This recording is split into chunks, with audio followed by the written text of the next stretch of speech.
मोबाइलों के कीड़े बनने की बजाय जरा पुस्तकों की ओर जरा पढ़िए, कुछ राह देख रही है आपकी वो पुस्तकें सदियों से, कुछ वर्षों से, कि कोई आएगा, दूर हटाएगा और हमें पढ़ेगा और हमारे अंदर छिपे हुए ज्ञान को किसी और तक पहुंचाएगा।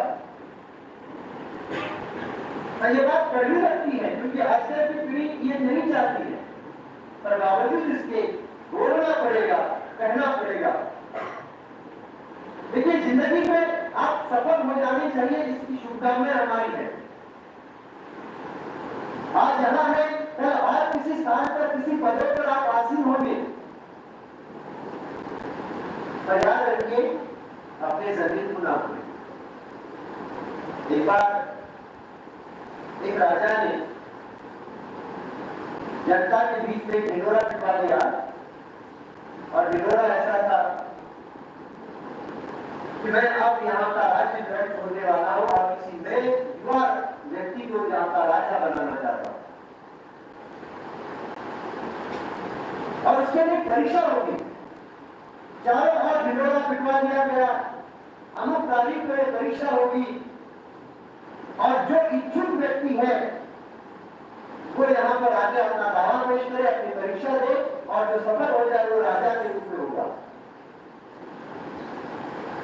और इस से गांव की एक झोपड़ी में रहने वाला युवक इस परीक्षा में जिसने सफलता पाई, जिसने कभी सोचा नहीं था कि पुस्तकों में पढ़ा था कि राजा, हम बचपन में कहानियां सुना करते थे ना, एक राजा था, एक रानी की, घोड़ा, हाथी, ये सारी बातें हम सुना करते थे।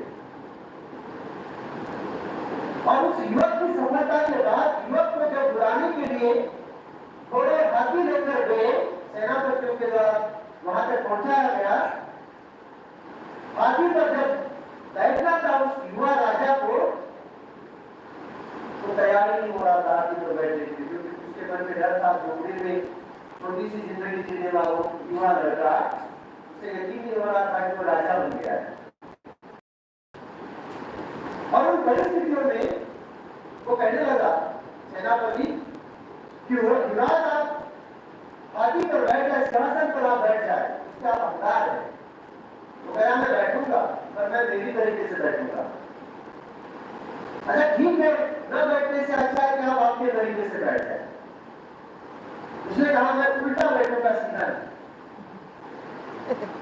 ये मैं पूछना कि उल्टा क्यों बैठा हूं, मैं राजा हूं ना, मेरी बात माननी पड़ेगी। और वो युवा लड़का हाथी पर उल्टा बैठा था, हाथी चले जा रहा था और राजमहल तक ये सफर पूरा हुआ। और जब ये युवा राजा हाथी से नीचे उतरा तो सेनापति ने उसे प्रश्न किया कि मैं एक सेनापति के नाते नहीं, एक व्यक्ति के नाते मैं आपसे एक छोटा सा प्रश्न करता हूं, उसका उत्तर मुझे चाहिए और मैं सबसे परेशान हूं इस उत्तर को पाने के लिए। और उसका प्रश्न ये था कि आप हाथी पर सीधा क्यों नहीं बैठे, उल्टा क्यों बैठे हैं? तो उसका जो जवाब था मित्रों, वो अत्यंत महत्वपूर्ण है और हमारे और आपके लिए ये जवाब जो है कहीं ना कहीं मायने रखता है। उत्तर था कि मैं जिस जमीन से आया हूं, मैं जिस झोपड़ी से आया हूं, जिस गांव से आया हूं, उस गांव को, उस जमीन को, उस झोपड़ी को तब तक मैं देखना चाहता हूं जब तक कि ये मेरी आंखों से ओझल ना हो जाए। मैं मेरे गांव को, मेरे जमीन को, मेरा बचपन बीता है, उसे नहीं भूलना चाहता। आप भी ना भूलें। विशेषतः आजकल जो बीमारी लगी है, माँ बाप को भूल जाने की, दादा दादियों को भूल जाने की, कृपया करके याद रखिए आज युवा है, कल आपकी जिम्मेदारी है।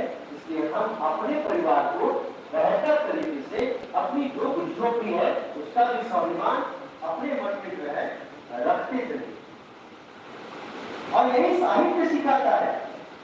इसलिए मैंने प्रारंभ में कहा कि ये साहित्य मनुष्य से इंसान बनाने की प्रक्रिया का एक हिस्सा है।